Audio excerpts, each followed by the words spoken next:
আসসালামু আলাইকুম ওয়া রাহমাতুল্লাহি ওয়া বারাকাতুহু। সম্মানিত দর্শক, আমাদের কাছে প্রশ্ন করেছেন নরসিংদী রায়পুরা থেকে মোহাম্মদ শামসুদ্দিন।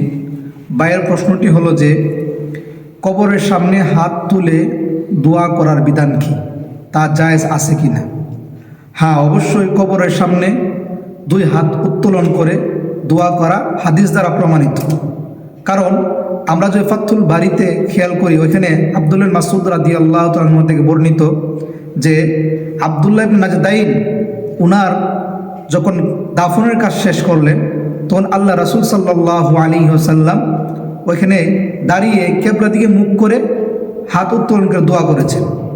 এছাড়াও আমরা যদি ফতোয়া হিন্দিয়াতে খেয়াল করি, ওইখানে স্পষ্টভাবে উল্লেখ রয়েছে যে ওয়া ইযা আরাদা দুআ ইয়াকুমু মুস্তাকবিলাল কিবলা।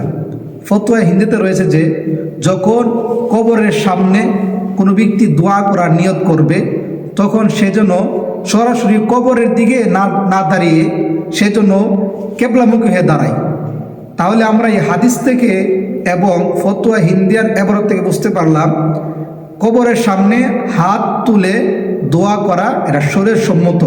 তবে যাতে করে দূরে থেকে কেউ এই ধারণা করতে পারে যে মৃত ব্যক্তির কাছে কোনো কিছু চাওয়া হচ্ছে, এই জন্য নিয়ম হলো, সিস্টেম হলো যে কবরের সামনে যখন হাত উত্তোলন করে দোয়া করবে তখন কেবলামুখী হয়ে দাঁড়াবে।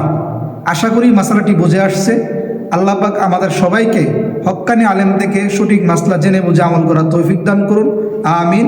আসসালামু আলাইকুম ওয়া রাহমাতুল্লাহি ওয়া বারাকাতুহু।